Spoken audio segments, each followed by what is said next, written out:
సంసారం విషయంలో అంటే అది పద్ధతి కాదు అసలు అది.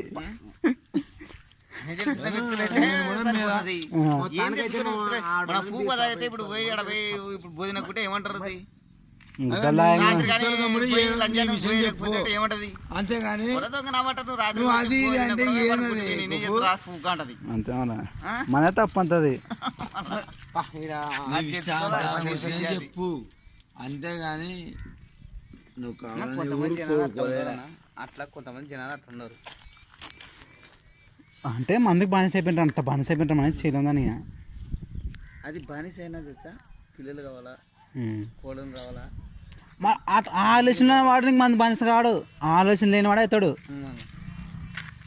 ఏసై సన్నాసుల్ని ₹1,00,000 ఖర్చు పెడతాను నాకు పిల్లలు కావాలంటారు. నాకు ₹1,00,00,000 పిల్లలు కావాలంటే వేను డాక్టర్తో కాకముంది అవుతుంది. పిల్లోడు మా పిల్లడు పట్టిన ఎత్తాను మన కొడుకు అని చూసినావో లేదో తెలియదు.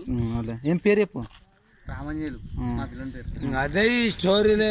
పెళ్లి చేసుకున్నాడు మా ఊడు. అయితే వాడే చూసి తెలుసా 7 సంవత్సరాలు పిల్లలు కాలే. మా పేరు వరే ఇడిచి పెడతాను కదా, సొంతం అక్క బిడ్డని. అంటే సొంతం అంటే మాది క్వశ్చన్ పిల్ల, ఈ ఊరైతే కాదు. తెలుసు కొంచెం తెలుసు. అయితే చేసినాడు మా పేరున వరే ఇడిచి పెట్టి మళ్ళీ వేరే పిల్లని చేస్తారా అన్నాడు. మాట వాడు డాక్టర్, ఆర్ఎంపీ డాక్టర్. దేవుడు తోడు కూడా ఉన్నాడు. సర్లే ఇంకా తొడేలేంగా కానీ సాగినాడు. ఇప్పుడు ఇద్దరు కొడుకులు ఇప్పుడు పర్సనల్ పిల్లలు ప్రశాంతం బడి చదువుతున్నారు. LKGలు అవి మొత్తం బడి చదువుతున్నారు పిల్లలు. బాగున్నారు కదా, బాగున్నారు, ప్రశాంతంగా ఉన్నారు.